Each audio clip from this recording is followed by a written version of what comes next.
Hey, good. Well, it's afternoon now. It is after 1 o'clock. And so I'm Angel Balance. If you're watching this video, you're on my Life Fit Mama page, which is all about health and fitness from the inside out. So it's not just about the body health, but it's mind, soul, spirit health as well. So we're talking about the whole person, because I truly believe that in order that we become the best versions of ourselves, when we don't only go through a physical transformation, but we allow changes to happen on a thinking, feeling, and doing level. So what I wanted to jump in here and talk about with everyone today is something that I was actually listening to a broadcast. I think it was a podcast. It was very recently, and a doctor came on and was talking and was interviewing someone else who was recently having to go through some health and lifestyle changes, right? She was having to do what her doctor had prescribed her for her health and fitness. And I just realized my notifications are still on, so let me adjust that, so we're not getting interrupted by that throughout the thing. Okay, so, and I really started to relate, and I wanted to ask you, can you relate to that? Can you relate? Have you ever started a program, a health and fitness program? Have you ever started, maybe it wasn't a program, maybe it was just a healthy habit, like you started parking far away so that you could walk to your destination to get more steps in. You bought yourself a Fitbit. And you had friends that started looking at you kind of like, why are you all like concerned about how many steps you're getting in the day all of a sudden? Why are you obsessed with, how many calories you're burning? Have you ever started something healthy like that? Have you ever started to eat differently? And people notice, the people that are used to you maybe eating a certain way, and they're giving you a hard time about it, or they kind of tease you a little bit, haha, whatever. And maybe try to get you to question, or maybe they don't try to get you to question, but their little ticks, and hits or jabs or whatever, or jokes, kind of get you to start to almost second guess why you even started that in the first place. And so I kind of titled this with other people's opinions. They don't have a right to run my life. And so it's kind of like, because I've been victim, I've allowed myself to be victim, I should say, of, I used to be a major people pleaser. Like, I was doing it because I wanted other people to approve of me as a person. But even after I established my own self-worth, I still kind of found myself in that habit of I would keep these changes that I was making to myself, because I didn't want the friction or the resistance from other people judging me or criticizing or questioning the way that I was doing things. And so I wanted to come on here and maybe, ask you if you've ever been in that situation, and hopefully the things that I'm going to be sharing with you help or resonate with you if you've ever had to be in those situations, how to get through that. Because I feel like there's so many times I interview people that, they're like, Angel, I really need to do something about my health and fitness. I really need to do something about my blood sugar. I really need to do something about my joint health. I really need to do something about my gut health. I really need to do something about these migraines. I really need to do something about my lower body, the extra fat that I'm carrying on my body. I really need to do something about my lack of energy, or my lack of stamina, or my lack of sex drive, or whatever it is, my heartburn, my reflux. There's all these types of issues that are aches and pains and dis-eases in our life, and we'll say, I really need to do something about that. And usually the thing that follows the but is usually related to somebody else and not ourselves. And some of you might say, oh no, that doesn't relate to me, Angel, because the main reason that I don't start a new program, or I don't start acting on those things that I know I should for my own self-improvement, is because I'm afraid of me not being consistent in those areas. It's on me. It's not about what other people think. It's really about me. But I would challenge you to take that thought a step further, because most of the time when I start to talk with people and we start to really dig into, asking ourselves the question, why are you afraid of failing? If it's really just you, then you're the only one who's going to know you're going to fail, right? So if it's not about somebody else, then why are you afraid to fail? Or why are you hesitant or afraid that you're going to start this and then you're going to stop it? It's 9 times out of 10, at the end of the day, it's because we are concerned about what other people think about what it is that we're doing, and they usually had an opinion when we started it that was not supportive. Okay, whether it was more about them and their insecurities and their belief system, or it was, just them being judgmental and critical of us as a person because maybe our track record wasn't the best or whatever. They have a poor opinion of us or whatever the reason is. Most of the time that, maybe we start something and they look at us and they say, that's not going to work. I don't agree with that. I think you're going to regret that decision. And what happens is when we adopt that as truth, 9 times out of 10, we're going to live that out, and it's going to discourage us from starting again the next time around because we're going to have it in our brain like, well, last time Susie Q told me, that I was going to regret it and she was right, but, and so I'm not even going to start it again. I'm not even going to try something new. I'm not going to try something different, right? And so I really want to be able to talk to you about how I was able to kind of process through giving myself permission and to be more self-aware and to act on the things that I started to know were true and right for me.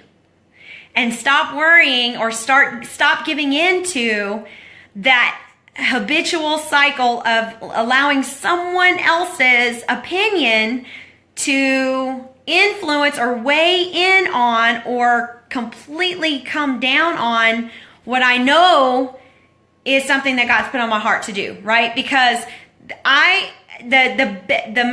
best form of worship that I can give my God is to be a good steward over every dream and every desire that He's placed on my heart. And if health and fitness is one of those dreams that He has put on my heart, it is my responsibility to steward that. It's my responsibility to live in that. Nobody else has that responsibility. So their opinion about what God's put on my heart doesn't matter. So I'm kind of giving away the candy inside the egg right there by saying what God's put in my heart. I'm giving you the answer.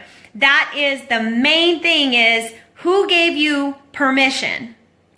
Who put that desire and that dream to get strong, healthy, energetic, fit, have a healthy gut, have a healthy heart, have a healthy stamina, endurance, and a healthy sex drive? Who put that dream and that desire on the inside of you? Was it your Creator? Was it God? Then that right there is your final authority, right? So I see a couple of people jumping on. Hello to you, and thank you for doing that. I'm giving you points of how to be able to process through giving yourself permission and not necessarily heeding to the opinions of other people all the time. So the first thing that I had to shift or make a shift in or make a change in, the first area for myself, so that was my mindset. This right here, what I was thinking and what I was believing about myself. And so the very first thing that I thought of when somebody asked me, Angel, why do you want what you want for yourself? And are you worth it? Can you see that you are worth working for your why, for what it is that you want, right? That's a lot of W's, want and why and worth and all of that. So and I had to really kind of dig deep for that. I had to know that my purpose or my why or my mindset, my reason behind what I was doing, actually, you know what? The reason behind what I was doing fueled my mindset from that point on. So the first word I'm really giving you is mindset, and I'm going to give you some C words that kind of make this more fun, and that would be commitment, okay? I had to have a committed mindset. I had to dig deep into what my why was, like what was my not surface level, eternal level of reaning of why I wanted what I wanted so bad. Okay, I had to, and with fitness especially, it's tough, especially and I say this with all my love in my heart for all of my brothers and sisters in Christ, but especially for Christians, I think for believers, it was difficult for me to kind of wrap my brain around God having an opinion about the food that I put in my mouth and whether or not I did an exercise that day. Like it just took me a minute. It took me a minute. I'll be honest. It took me probably several years of listening to people teaching and preaching not only about how God came to heal, but that he wanted me to prosper and be in health. Okay, so that and that he established, like he might actually speak to me in my heart. He might impress upon me the desire to eat a certain way and exercise a certain way or whatever, and that I needed to be free to answer that prompting and that calling, just as I would if I felt that he was leading me to take up a new job position, to change my career, to start a new way of parenting my children. He has permission to speak to me concerning what I'm eating and what I'm doing with my body, how well I'm training, buffering, and disciplining this vessel that he created for me to live in, and by giving him permission to tell me something, then turning around and giving myself permission to not seek anyone else's opinion on it, right? Because when we start, and I really don't mean for this to be preachy, I really don't, but I'm so passionate about it, it's in my heart. And I saw someone, I heard another pastor say this, and it's been sticking with me for the last 2 days. But when I stopped talking to God about my whatever it is, insert here in the blank, insert in the blank, fill in the blank. When I stop talking to God about this blank, and I'm going to say health and fitness, eating habits, exercise, when I stop talking to him about that thing, that is a demonstration of my self-proclaimed independence or from God in that thing. Like I'm basically saying, like, I don't need you in this area, right? And I lived like that for a long time. And then when I finally said, okay, God, I'm gonna, surrender, and I'm gonna give you permission to tell me that, if you put this on my heart, if I have a desire on my heart to get healthy and fit, I'm not being selfish. I am actually being obedient, and I'm being in tune with what you want for me, the best for my life, and so I want to act on that.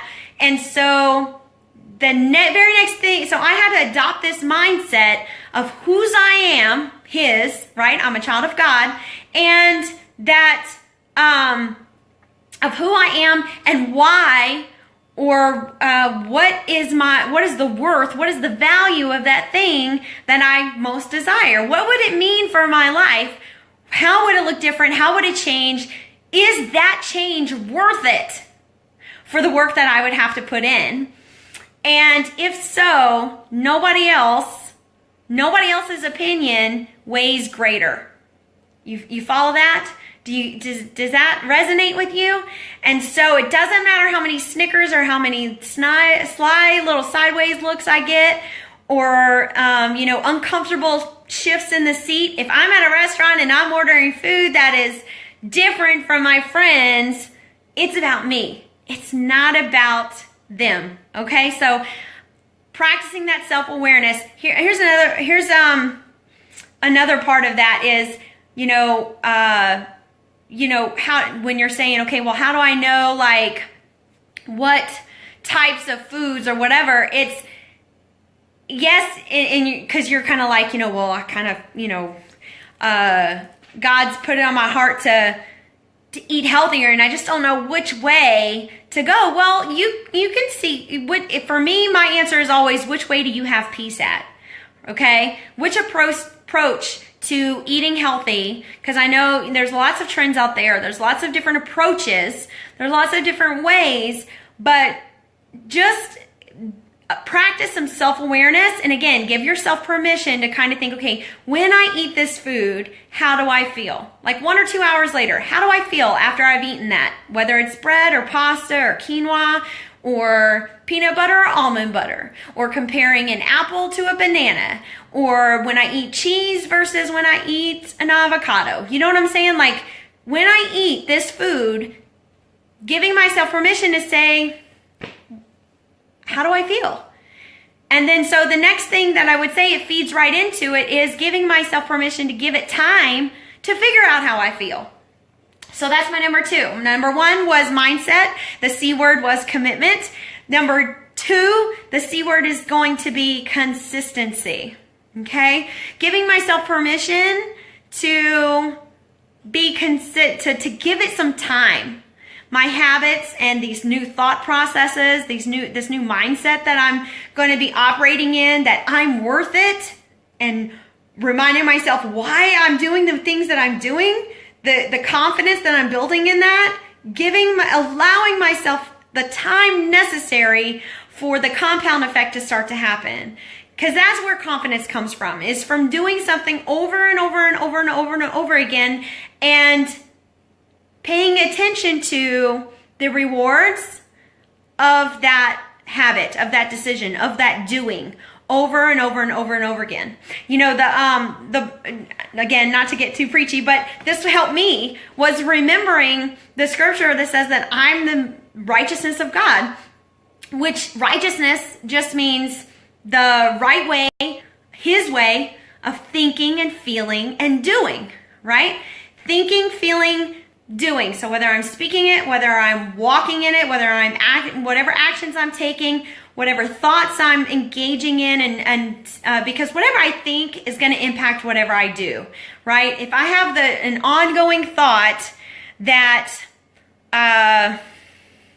everybody thinks I'm dumb, then I'm going to act in such a way that is defensive of, or protective of, or even on the offense of, everybody thinks I'm dumb, right? So I'm going to give myself permission to consistently practice this new mindset, the new way of thinking, the new way of speaking, the new way of doing, and the new way of feeling about myself. Remember, we talked about the why and the worth, right? So, when I'm starting a new routine, whether it's rest, or, I'm going to allow myself to get 8 hours of sleep a night and not feel guilty about it.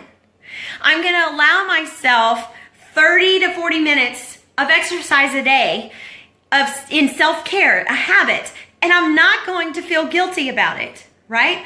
I'm going to allow myself to have a vegetable at every meal, sometimes 2 vegetables at a meal, and I'm not going to feel guilty about it. I'm going to make healthy meals for both myself and my family, because I am a parent and I want to teach that healthy lifestyle to my kids, and I want my husband as healthy as I can possibly influence him to be. So I'm making healthy meals, and I'm not going to feel guilty about it, and I'm not going to allow someone else's opinion about, well, that's just not the way I do it in my house. And, aren't you afraid that you would make your kids or make your husband feel uncomfortable or unhappy that you make sure that there's green beans or a salad or steamed broccoli at every meal, that you stopped cooking fried chicken at home or whatever?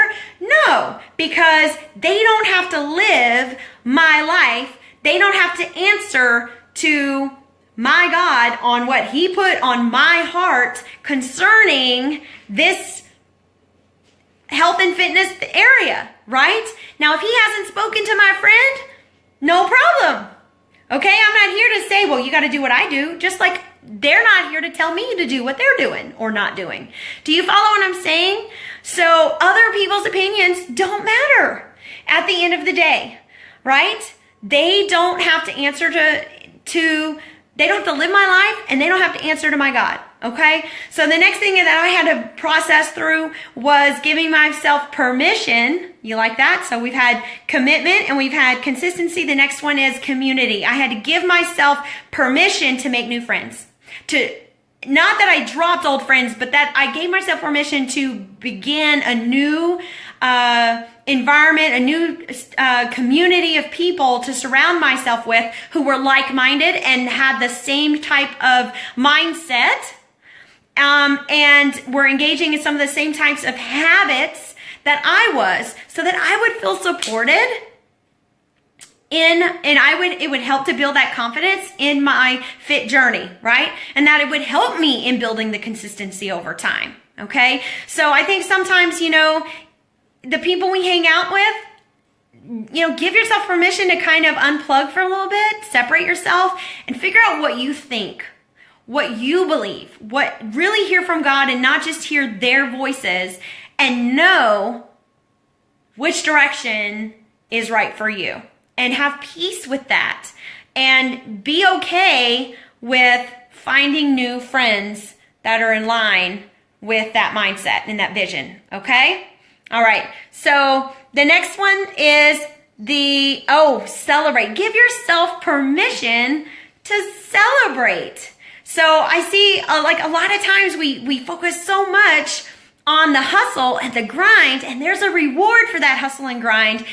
But how often do we actually stop and give ourselves permission to recognize the reward for the hustle and grind? Like when we start to see the things happening, do we give ourselves permission to stop and celebrate? My daughter was recently recognized for some really great things in school, and she was like, she was in the car and she was telling me about it, but I could tell the way she was telling me that it was almost like she was asking for permission. She was like a little hesitant about saying it out loud to me, and it was like she wanted me to say that it was okay for her to be sharing her success and her verbal reward or recognition.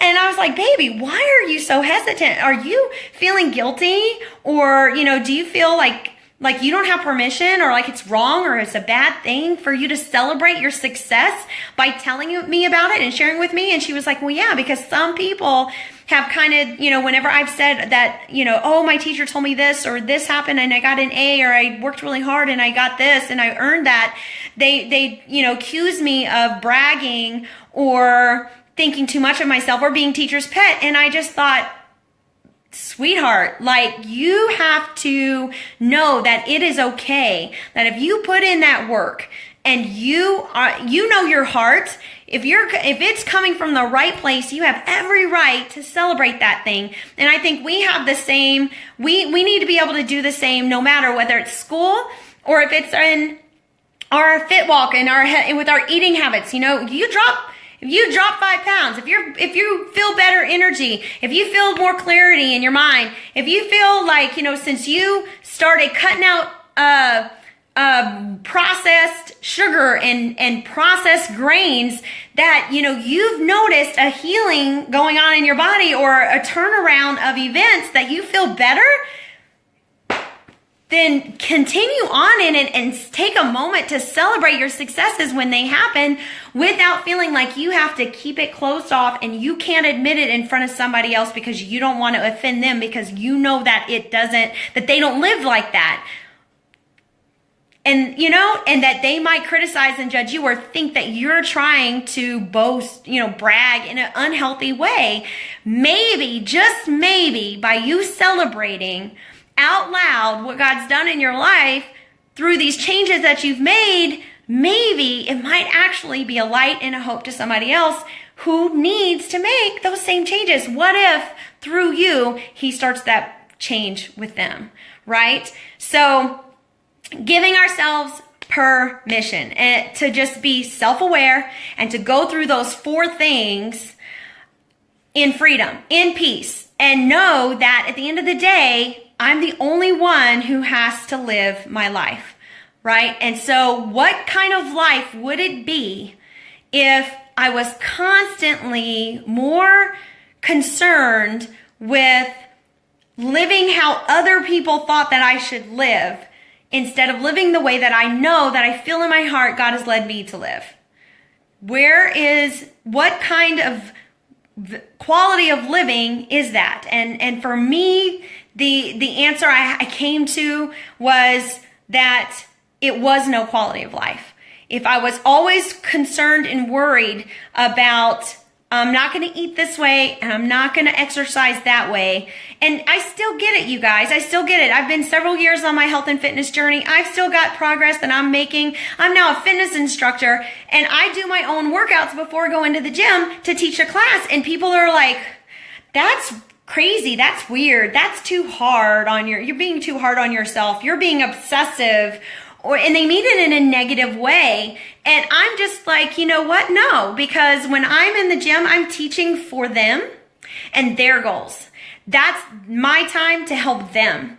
But that is not my time to help me. My time to help me has to be when I'm working on my own fitness goals. I need freedom to do what I need for my body and what I know is my area of weaknesses.